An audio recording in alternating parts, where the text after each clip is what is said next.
maendeleo. Iringa.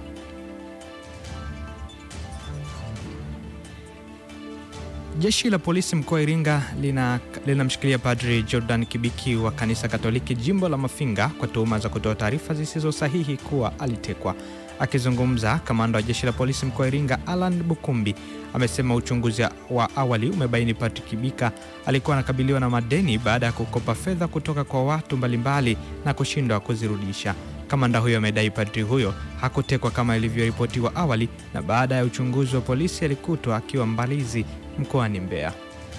Jeshi la polisi mkoa wa Iringa tunapenda kuwataarifu wananchi kuwa hali ya ulinzi na usalama katika mkoa wetu ni shwari. Patikana kwa Jordan Kibiki ambaye ni padri wa kanisa Katoliki jimbo la Mafinga ambaye aliripotiwa kuwa ametekwa na watu wasiojulikana. Baada ya kupokea taarifa hiyo, jeshi la polisi tulifanya uchunguzi wa kina na hatimaye tulifanikiwa kumpata padri huyu akiwa eneo la Mbalizi mkoani Mbeya, na kwamba hakuwa ametekwa ila alitoa taarifa za uongo.